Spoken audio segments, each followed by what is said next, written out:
Meus irmãos, eu falei que precisava conversar com vocês a respeito de um assunto da maior importância, que é uma pergunta que passou a ser o tema desse nosso encontro de hoje. Ajudar ou servir? E obviamente que eu estou falando com respeito à casa de Deus, à obra do Senhor, à nossa vida enquanto filhos de Deus. E há pelo menos duas categorias, que são categorias lícitas, não há nada de pecaminoso nessas categorias, coisas lícitas que pessoas podem fazer naturalmente, a fim de que coisas aconteçam, eventos sejam organizados, pessoas sejam até alcançadas e abençoadas. Ambas são características diferentes e têm aplicações diferentes. E têm chamados diferentes também. Uma delas serve para a Igreja de Cristo, a outra não. A outra pode ser levada a bom termo por pessoas que são fiéis ao Senhor, mas que não se aplicam diretamente à casa do Senhor, nem à obra do Senhor. Eu volto a dizer, não há nada de pecaminoso, mas não é para fazermos como se estivéssemos executando parte do chamado de Deus para a sua obra. São coisas nas esferas diferentes dessa vida. Sobre as esferas, você já me ouviu falando. Um dia a gente volta a falar sobre a teoria das esferas, mais focado nos reformadores holandeses, ou na escola holandesa. Mas nós vamos falar um pouco, inicialmente, sobre servir como um servo. E aí eu fui para o Novo Testamento. O Antigo Testamento, é claro que nos ajuda imensamente a entender isso, mas a Bíblia é grande demais para a gente fazer determinados estudos que são limitados. Nós temos aqui hoje 30 e poucos minutos. Então eu fui para o Novo Testamento porque tem uma terminologia mais próxima daquilo que nós entendemos hoje para o serviço da igreja, a igreja local, a igreja do Senhor, a igreja visível ou a igreja invisível, como a nossa teologia nos ensina. Segundo um grande homem de Deus, um erudito do passado, chamado Strong, ele classificou a nomenclatura e o vocabulário grego, não só o grego, o hebraico também, mas nos interessa hoje o grego, com base naquilo que nós temos traduzido na Escritura, nas línguas vernáculas hoje, por servo, alguma coisa nesse sentido. Nós temos 4 palavras gregas. Há outras, mas que nos interessam hoje, há 4. A primeira delas é muito falada nas igrejas, que é o doulos, que é, se alguém tiver curiosidade depois de procurar lá na relação do Strong, é o número 1401. A turma aí do seminário, o pessoal que fica cutucando, né, quer saber as minudências ali do texto, é 1401 lá no Strong. Essa é uma palavra comum da língua grega para escravo, escravo mesmo. Aí toda vez que lá na Bíblia está escrito doulos e foi traduzido por servo, na verdade é muito mais pesado do que servo, é escravo. Alguém que está permanentemente em servidão, alguém que serve sem intervalo, alguém que serve sem tirar férias. Vou tirar férias a partir de quarta-feira. O doulos não tinha isso, tá bom? Ele não descansava. E ele fazia isso em sujeição a um senhor. Ou seja, o doulos era doulos de um senhor. Ele não podia ser doulos de mais de um. O seu carro é seu, né? Mas hoje a legislação permite, por exemplo, que as pessoas compartilhem alguns bens. Você pode comprar um imóvel com 2 pessoas, sei lá, né? Os advogados aí de plantão me corrijam se eu estiver errado, mas é isso que a gente ouve. Naquele tempo não, principalmente com relação ao doulos. Era um escravo, um servo, uma pessoa em condição servil, uma pessoa dedicada ao serviço ao próximo, mesmo em detrimento dos seus interesses pessoais. Ou seja, seus interesses desapareciam para que os interesses do seu Senhor fossem plenos. E como metáfora, esse que é um termo bastante conhecido, é alguém que se rende à vontade do outro. Porque trazendo do Antigo Testamento, é possível que o escravo fosse um escravo voluntário.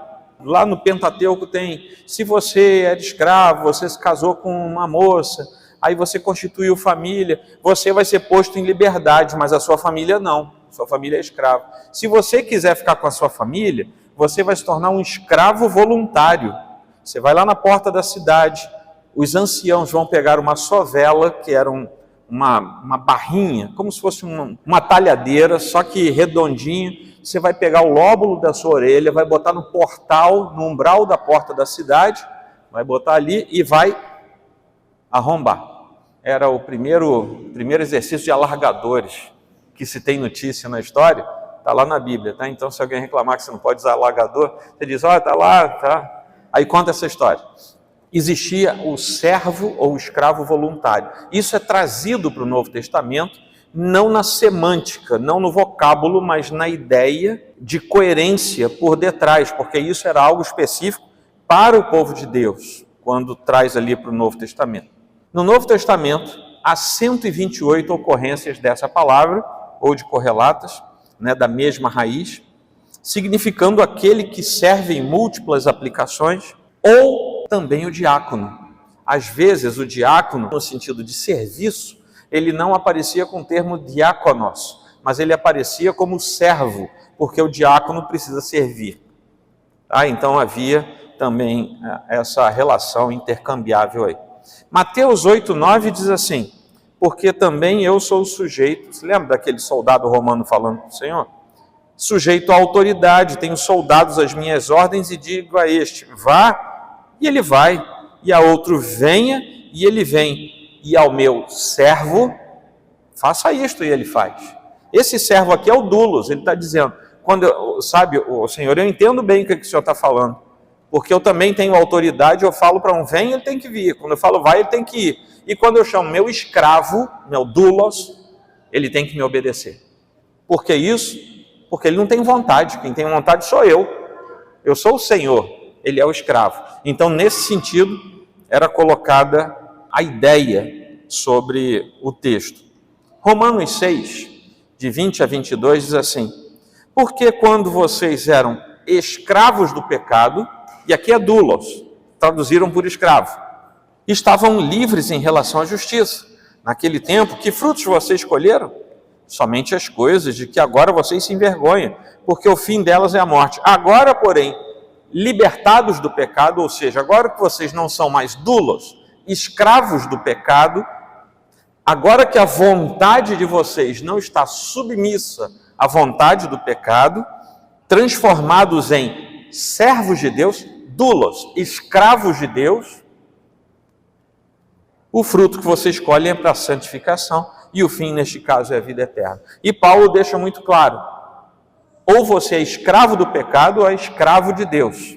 E essa palavra perturba as pessoas do Ocidente, porque estamos muito distanciados culturalmente do século I. Estamos distanciados do Império Romano, estamos distanciados do Império Grego, Macedônio, e até mesmo da cultura hebraica do Antigo Testamento. Há uma outra palavra que só aparece uma vez no Novo Testamento.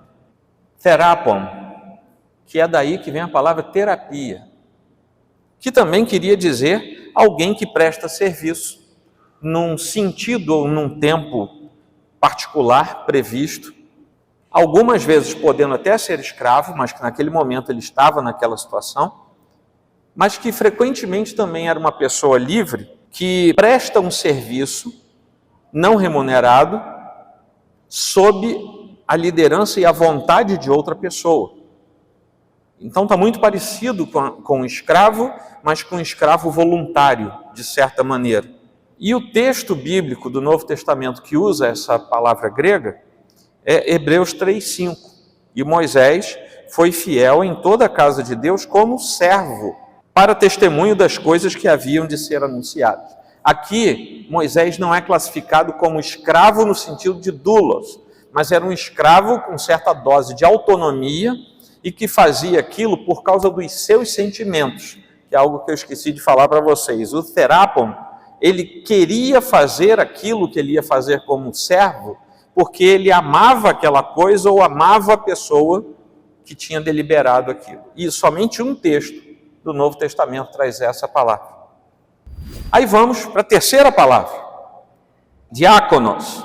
E aí nós temos os nossos diáconos na igreja, que também pode designar um escravo ou um homem livre, denota um empregado visto em relação ao seu trabalho, ou seja, aquele que está em conexão com uma atividade. No Novo Testamento, há 31 ocorrências dessa palavra, significando isso mesmo, aquele que serve, aquele que se entrega ao serviço com múltiplas aplicações, sendo que uma delas, no Novo Testamento, toma um caráter oficial para a igreja, porque diáconos é todo aquele que serve, mas na história da igreja, diáconos passa a ser aquele que serve oficialmente a igreja como um dos ministros da casa do Senhor. Então, uma palavra que era comum ao vocabulário grego é importado pelo vocabulário teológico, eclesiástico, e passa a ter uma relação de ofício instituído dentro da casa do Senhor. João 12, 26 diz assim: se alguém me serve, siga-me, e onde eu estou, Jesus falando, né? Ali estará também o meu servo, e se alguém me servir, meu Pai o honrará. Nenhuma dessas 3 vezes é o ofício do diácono. Essas 3 vezes é o servir no sentido de fazer a sua vontade, de submeter-se à sua vontade. Então Jesus está dizendo, se alguém se submete à minha vontade, siga-me, e onde eu estou, ali estará também aquele que se submete à minha vontade. E se alguém se submeter à minha vontade, meu Pai o honrará. Tá bom? Não está falando do diácono oficial da igreja. Mas em Filipenses 1:1, nós lemos assim: Paulo e Timóteo, servos, e aqui é doulos, escravo. E como a gente perdeu isso, a gente vai lendo servo, servo, servo, a gente não tem a distinção que o texto bíblico estabeleceu. Paulo e Timóteo, escravos de Cristo Jesus, doulos, servos de Cristo Jesus, a todos os santos em Cristo Jesus, inclusive bispos e diáconos que vivem em Filipos. Então ele aqui está dizendo que eles são servos e que ele escreve aos bispos e servos. Só que eles são servos no sentido de escravos e ele está escrevendo para os servos no sentido da diaconia, daqueles que atendem o corpo de Cristo. Porque aqui ele já está falando daqueles que oficialmente foram instalados na igreja lá da cidade de Filipos. Tá bom? A última palavra. Aí vocês vão entender porque que eu estou falando isso tudo. Oiketes. Oikos é uma palavra grega que quer dizer casa. E aqui tinha um tipo de escravo que ficava dentro de casa. Era um escravo mais próximo, íntimo da família. E ele não fazia os serviços externos. Ele ensinava os filhos. Por exemplo, quase todos os professores dos filhos do Império Romano eram escravos. Eram escravos com alto grau acadêmico, alto grau intelectual, que ensinavam os filhos dos seus senhores. Tá? Isso está totalmente longe da nossa realidade e a gente não... São matérias muito distintas para a gente hoje. Mas equivalia ao doulos, equivalia ao escravo. Aquela pessoa era uma escrava, só que tinha uma proximidade tão grande que se tornava como um membro da família. Marco Aurélio, que foi imperador romano, tinha sido escravo. Ele consegue comprar a sua liberdade e se torna depois imperador do império. Então, a relação com a escravidão naquele tempo era muito diferente com a escravidão das grandes colonizações e as grandes navegações do século XVI para cá. Era uma outra realidade, embora, como diga John MacArthur, escravidão é sempre escravidão, né? Mas eram diferentes. Então, a severidade do serviço de escravo era minimizada na relação desses escravos domésticos, escravos de casa. No Novo Testamento há 4 ocorrências. Lucas 16, Atos 10, Romanos 14, 1 Pedro 2, 18, onde nós lemos assim: nenhum servo pode servir a 2 senhores, porque irá odiar um e amar o outro, ou irá se dedicar a um e desprezar o outro. Vocês não podem servir a Deus e às riquezas. E ele aqui está dizendo que aquele servo que tem intimidade com o seu Senhor, que mora dentro da sua casa, que convive com ele, não pode ter 2 senhores, porque ele vai findar fazendo o que não deve e vai ou aborrecer um ou aborrecer outro, ou amar um ou amar o outro, tá? E aqui nós temos um texto emblemático, para eu entrar no outro assunto. Mateus 20, 26 a 28 diz assim: mas entre vocês, se lembra que a turma lá queria ver quem é que ia mandar nos outros? Né? Chegaram para Jesus: Jesus, quem é que vai mandar? Quem é que vai ser o tal? Aí ele fala assim: mas entre vocês não será assim. Pelo contrário, quem quiser tornar-se grande entre vocês, que se coloque a serviço, que se coloque como diáconos, que sirva aos outros. Se você quer crescer, vá servir. Olha como é que Jesus fala. E quem quiser ser o primeiro entre vocês, que seja servo, não servir, mas que seja escravo. Jesus diz assim: você quer ser grande? Vá servir o seu irmão. Se você quer ser o primeiro, que você seja o escravo dos seus irmãos. Jesus está sendo muito duro. E quem ouviu Jesus falando, sabia que ele estava sendo muito duro. Na nossa tradução é tudo servo, serviço. E né, parece uma coisa mais tranquila. Tal como o Filho do Homem, que não veio para ser servido, diáconos, Jesus não veio para que nós o servíssemos, como no sentido de diaconia, mas para servir.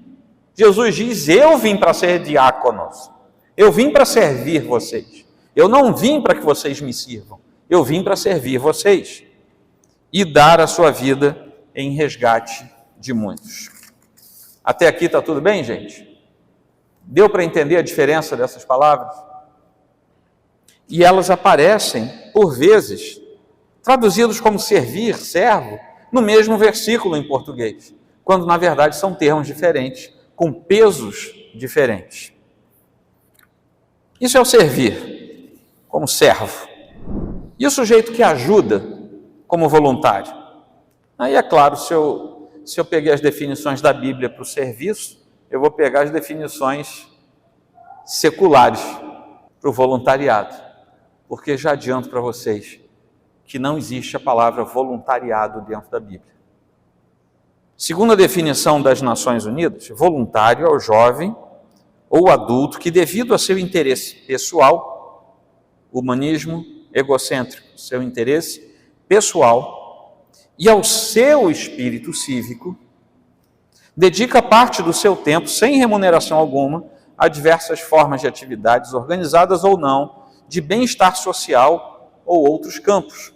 Em outro estudo, definiu-se o voluntariado como ator social e agente de transformação, que presta serviços não remunerados em benefício da comunidade, doando seu tempo e conhecimentos, realiza um trabalho gerado pela energia de seu impulso solidário, atendendo tanto às necessidades do próximo ou aos imperativos de uma causa, como às suas próprias motivações pessoais, sejam estas de caráter religioso, cultural, filosófico, político, emocional.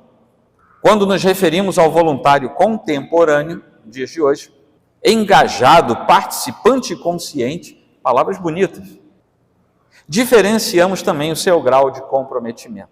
Qual é o problema disso? É que o servo foi chamado para servir e, como escravo, não lhe é oferecido nenhum dinheiro. Aí vem o sujeito lá do mundo e diz: uma das características do voluntário é que ele trabalha sem ganhar dinheiro. E por assimilação, nós começamos a juntar essas coisas. E aí você entra em qualquer igreja hoje, você chama o irmão fulano, que está no ministério X, e você diz assim: como é que você trabalha? Eu sou voluntário. Não, você não é voluntário. Se você é voluntário na casa de Deus, você está errado. Não existe voluntário na casa de Deus. Existe quem não recebe para trabalhar. Claro, ele é escravo. Você já viu o escravo receber dinheiro? Ele é chamado para isso. E aí nós temos uma questão a resolver. Eu estou aqui para ajudar ou eu estou aqui para servir? E você já deve ter percebido, se você responder, eu estou aqui para ajudar, você está fora do esquema do reino de Deus. Você não veio aqui para ajudar. Ninguém foi chamado na casa de Deus para ajudar. Nós fomos chamados para servir. Casa de Deus não é uma ONG. Casa de Deus é uma comunidade de santos reunidos para a glória do Senhor. Quando a Bíblia fala de darmos parte do nosso tempo e do esforço, da nossa vida ao Senhor, a obra de Deus, ou até o irmão da fé, o diácono, é o escravo que serve o seu irmão, no sentido da Bíblia, ela não apresenta a ideia de um voluntariado social. A Bíblia em nenhum momento diz que nós fomos chamados aqui porque nós temos um impulso tão bom que queremos ajudar o outro, que nós temos comprometimento social, porque nós isso e nós aquilo, não temos nada. A Bíblia, pelo contrário, fala muito bem o que nós somos e por que nós precisamos tanto da graça de Deus. O voluntariado parte do interesse daquele que faz, não parte do interesse de Deus, nem parte do interesse do outro. O voluntariado parte do interesse de quem faz. Traz consigo algumas perspectivas totalmente humanistas. Por que isso? Porque os interesses são do voluntário. E ele pode fazer como quiser. Ele é voluntário, ele faz o que quiser. Aí por isso que você chega nas igrejas, o sujeito que se dispõe a fazer alguma coisa, faz do jeito que quer. Por quê? Porque você pergunta para ele, diz, não, eu sou voluntário. Não, você não é voluntário. Se você é voluntário, você volta para o banco, você não entendeu nada, converte seu coração, cresça, amadureça, depois você venha servir. Porque o voluntário faz como quer, faz na hora que quer, faz do jeito que quer, faz se quer.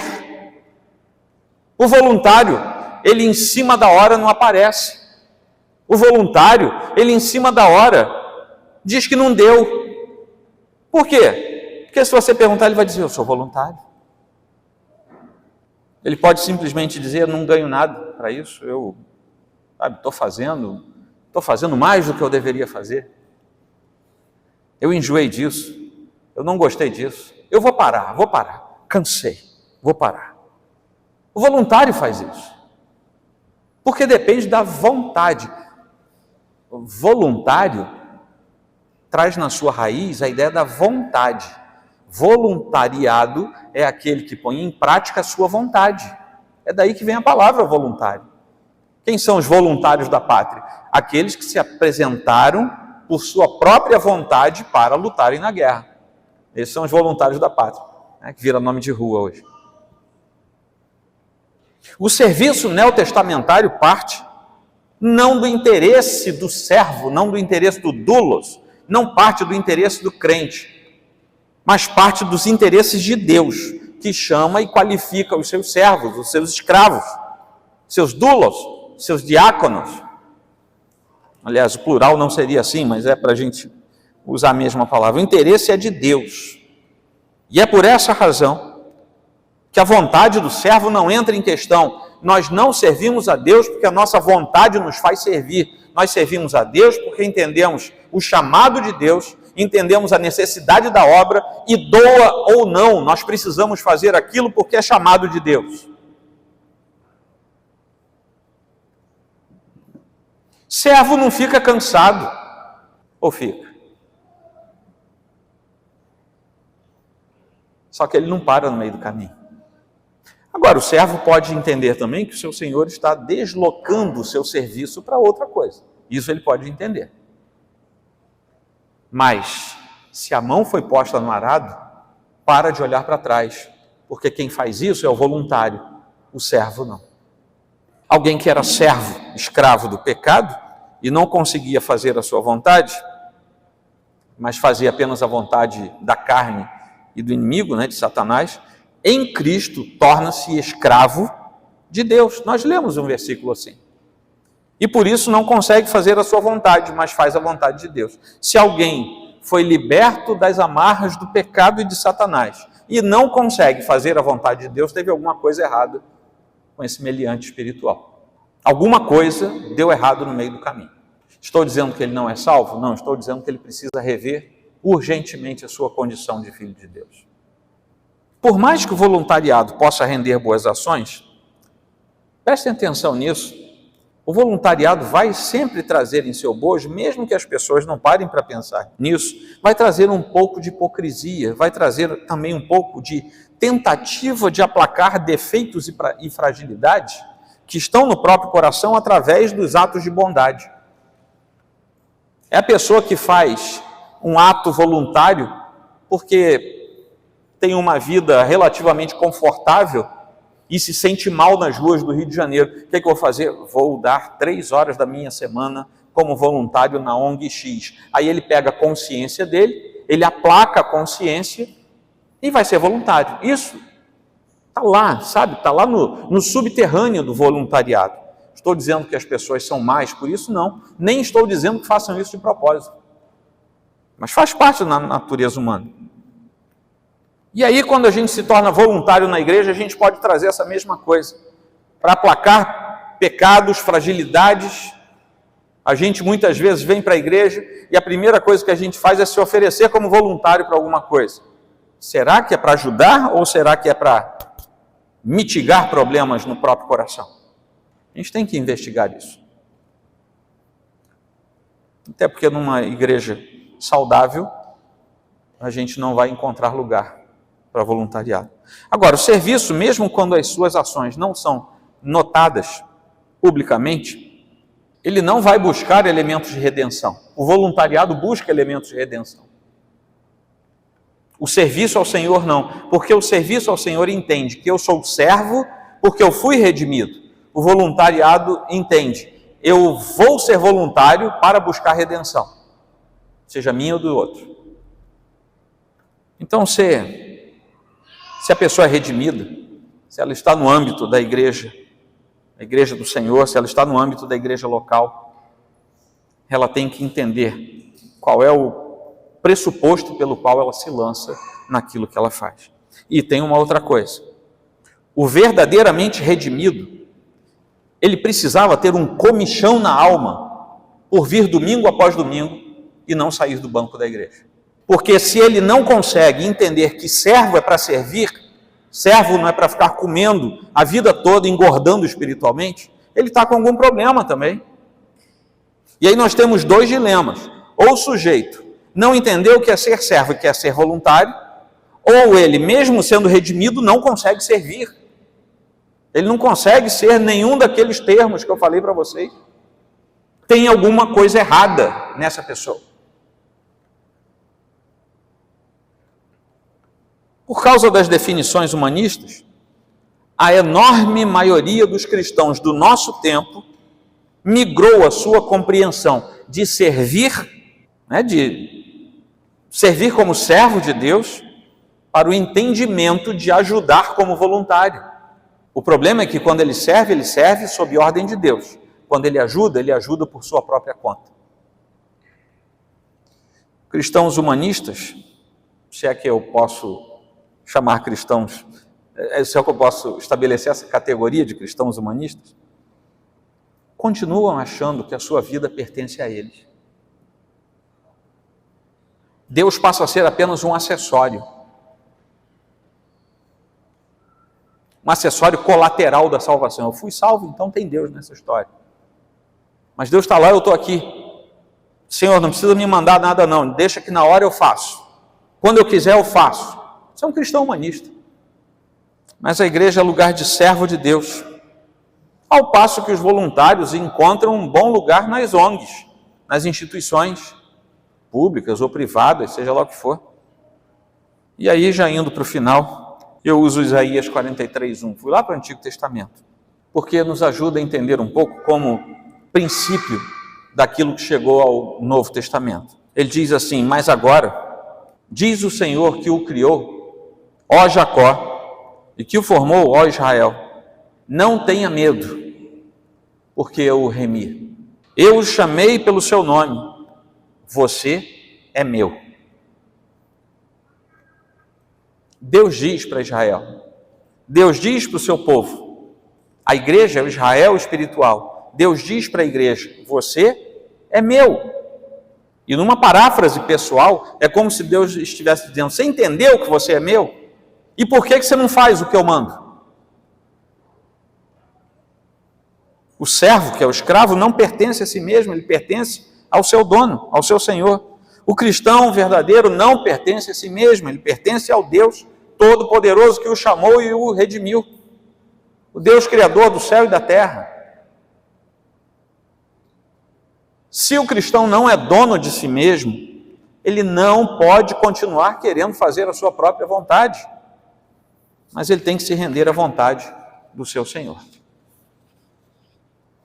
E aí Isaías completa esse mesmo trecho, no versículo 2 e no comecinho do versículo 3, ele traz um prêmio para quem entende isso. Ele diz assim: quando você passar pelas águas, eu estarei com você. Quando passar pelos rios, eles não o submergirão. Quando passar pelo fogo, você não se queimará. As chamas não atingirão. Porque eu sou o Senhor, seu Deus, o Santo de Israel, o seu Salvador. Essa promessa aqui foi feita para quem entendeu o que ele tinha acabado de falar. Você é meu. Se você é de Deus, essa promessa é para você. Mas se você é de Deus, você entendeu que a sua vontade não é livre. A sua vontade é de Deus. Amém? Vamos concluir algumas coisas. Nós podemos fazer trabalhos voluntários em ONGs, em entidades afins? Sim. Podemos? Soprei.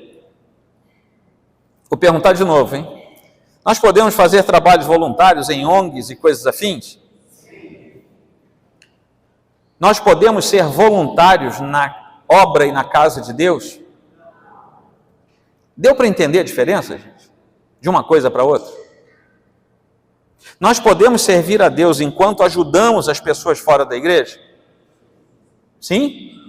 Pode responder, gente, não é pegadinha, não. Nós devemos servir a Deus de forma visível na igreja e na obra de Deus? Na igreja, qual é o nosso papel? Ser voluntários ou ser servos? Para que nós servimos ao Senhor da igreja e à própria comunidade? Para a glória do nosso Deus. Se fôssemos voluntários, nós diríamos: para eu me satisfazer com o que eu faço. Quando nós servimos ao Senhor e à sua obra, nós servimos para a glória de Deus e não para o nosso deleite. É bem verdade que servir a Deus também nos traz alegrias, mas a tônica é a glória de Deus. O chamado que nós recebemos de Deus como redimidos, como aqueles que foram salvos, é servir a causa do Senhor. E geralmente nós fazemos isso através da igreja visível.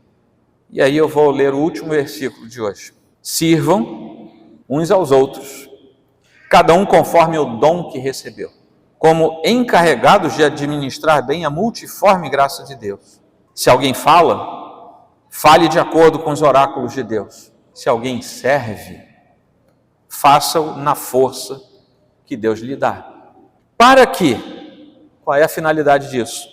Em todas as coisas, Deus seja glorificado por meio de Jesus Cristo, a quem pertence a glória e o domínio para todo sempre. Amém.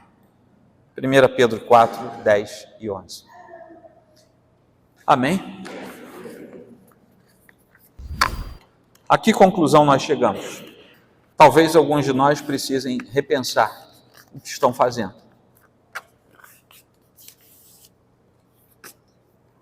Eu não conheço, nesse aspecto, um repensar para não fazer mais. Eu me lembro sempre da Escritura nos falando para repensar, para passarmos a fazer direito. Talvez a gente precise repensar algumas coisas. Talvez aquela preguiça que a gente sinta de vez em quando em fazer as coisas para Deus seja o efeito de um pensamento de voluntariado no nosso coração. Talvez aquele pensamento de eu não vou, já tem alguém lá para fazer isso, seja um pensamento egoísta mesmo, de voluntariado no nosso coração. E aí, para nos ajudar, a gente tem, além da própria Escritura, a história da igreja. E a gente lê sobre gente que serviu a Deus de verdade. E eu não sei quanto a vocês, mas quando eu leio algumas biografias, eu sinto vergonha. A gente passou 40, 50, 60 anos se dedicando a determinados aspectos do seu chamado, às vezes sem nada de muito visível, mas foram fiéis ao Senhor. Fiéis como servos ao Senhor que os chamou, segundo o dom que Deus lhes deu. E a palavra de 1 Pedro, com a qual eu encerrei, é muito clara. Nós recebemos um dom, e aí a gente vai para a parábola dos talentos. O que você vai fazer com ele? Você vai enterrar ou você vai multiplicar? O tempo é curto, o tempo se abrevia, as almas padecem, o inferno se aproxima e o papel da igreja é servir ao Senhor que o chamou. E para isso nós começamos a servi-lo dentro de casa. Amém? Irmãos, meu desejo, minha oração como pastor da igreja é que nós tenhamos um ano de despertamento de verdadeiros servos. Quero dizer que não há verdadeiros servos, não foi isso que eu disse. Mas sim, eu quero afirmar que muitos de nós têm um pensamento voluntário. E meu desejo é que ele tenha encerrado hoje, a fim de termos uma comunhão de santos e de servos neste lugar. Amém? Por causa do tempo, não vou abrir para interações, mas se você precisar falar a respeito, depois do culto você pode me procurar, falar comigo, a fim de que, se for o caso, eu possa ajudar você. Senhor Deus, obrigado por tua palavra que é rica em nos admoestar, em nos fazer crescer, e tudo isso para a glória do Senhor. Que nós sejamos uma igreja de servos no meio desse mundo, e eu estou falando do mundo de igrejas contemporâneas, em que os servos foram desaparecendo. Cada vez mais as pessoas fazem para a sua própria honra e não para a glória e honra do Senhor. Então, ó Deus, desperta esta igreja, a fim de fazermos a tua obra como servos dedicados, cuja vontade não é mais nossa, mas é do Senhor. E que nós sejamos aqueles que executam o que o Senhor nos deu a fazer, segundo o dom que o Senhor nos deu ao nos chamar, pela mediação do teu Filho, pelo empenho do Espírito Santo em nos equipar. Por tudo isso te louvamos, em nome de Jesus Cristo. Amém.